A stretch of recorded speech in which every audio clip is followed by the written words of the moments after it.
ದಿನಾಂಕ 23/11/2025 ಭಾನುವಾರರಂದು ರಾಯಾನ್ ಇಂಟರ್ನ್ಯಾಷನಲ್ ಶಾಲೆ ಯಲಹಂಕದಲ್ಲಿ ರಾಯಾನ್ ಮಿನಿಥಾನ್ ಓಟದ ಸ್ಪರ್ಧೆಯನ್ನು ಆಯೋಜಿಸಲಾಗಿತ್ತು. ವಿದ್ಯಾರ್ಥಿಗಳಲ್ಲಿ ಕ್ರೀಡಾ ಸ್ಫೂರ್ತಿಯನ್ನು ತುಂಬುವ ಸಲುವಾಗಿ ಪ್ರತಿ ವರ್ಷವೂ ಈ ಮಿನಿಥಾನ್ ಸ್ಪರ್ಧೆಯನ್ನು ಆಯೋಜಿಸಲಾಗುತ್ತದೆ.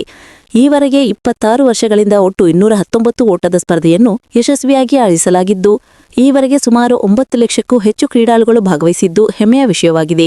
ಇಂದು ಆಯೋಜಿಸಿದ್ದ ಈ ಮಿನಿಥಾನ್ ಸ್ಪರ್ಧೆಯಲ್ಲಿ ಬೆಂಗಳೂರು ಮತ್ತು ಯಲಹಂಕದ ಸುತ್ತಮುತ್ತಲಿನ 23ಕ್ಕೂ ಶಾಲೆಗಳು ಭಾಗವಹಿಸಿದ್ದವು.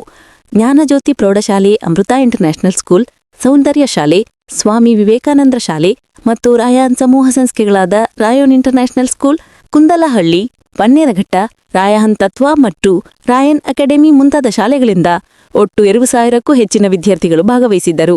ಮಿನಿಥಾನ್ ಓಟದ ಸ್ಪರ್ಧೆಯನ್ನು ರಾಯಾನ್ ಶಾಲೆಯಿಂದ ನಿಟ್ಟೆ ತಾಂತ್ರಿಕ ಶಿಕ್ಷಣ ಮಹಾವಿದ್ಯಾಲಯದವರೆಗೆ 2 ರಿಂದ 4 ಕಿಲೋಮೀಟರ್ ಓಟದ ಸ್ಪರ್ಧೆ ಆಯೋಜಿಸಲಾಗಿತ್ತು. 12, 14 ಮತ್ತು 16 ವಯೋಮಿತಿಯ ಗಂಡು ಮತ್ತು ಹೆಣ್ಣು ಮಕ್ಕಳ ವಿಭಾಗಗಳು ಪ್ರತ್ಯೇಕವಾಗಿದ್ದವು. ಮುಖ್ಯ ಅತಿಥಿಗಳಾಗಿ ವಿವಿಧ ಕ್ರೀಡೆಗಳಲ್ಲಿ ಸಾಧನೆಗೈದ ಸಾಧಕರನ್ನು ಆಹ್ವಾನಿಸಲಾಗಿತ್ತು. ಅತಿಥಿಗಳು ಓಟಕ್ಕೆ ಚಾಲನೆ ನೀಡಿದರು.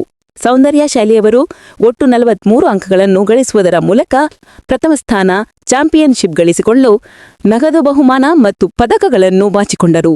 2ನೇ ಸ್ಥಾನವನ್ನು ಸರಕಾರಿ ಪ್ರೌಢಶಾಲೆ ಯಲಹಂಕದವರು 35 ಅಂಕಗಳ ಮೂಲಕ ಪ್ರಶಸ್ತಿ ತಮ್ಮದಾಗಿಸಿಕೊಂಡರು.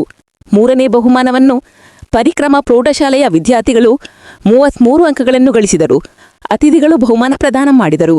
ರಾಯಾನ್ ಶಾಲೆಯ ಚೇರ್ಮನ್ ಅಗಸ್ಟಿನ್ ಪಿಂಟೋ ಮತ್ತು ನಿರ್ದೇಶಕಿಯಾದ ಮೇಡಂ ಗ್ರೀಸ್ ಪಿಂಟೋರವರು ಮಿನಿಥಾನ್ ಓಟದ ಸ್ಪರ್ಧೆ ಆಯೋಜಿಸಿ ವಿದ್ಯಾರ್ಥಿಗಳ ಕ್ರೀಡಾ ಪ್ರತಿಭೆಯನ್ನು ಗುರುತಿಸುತ್ತಿರುವುದು ಹೆಮ್ಮೆಯ ವಿಷಯವೆಂದು ತಿಳಿಸಿದರು.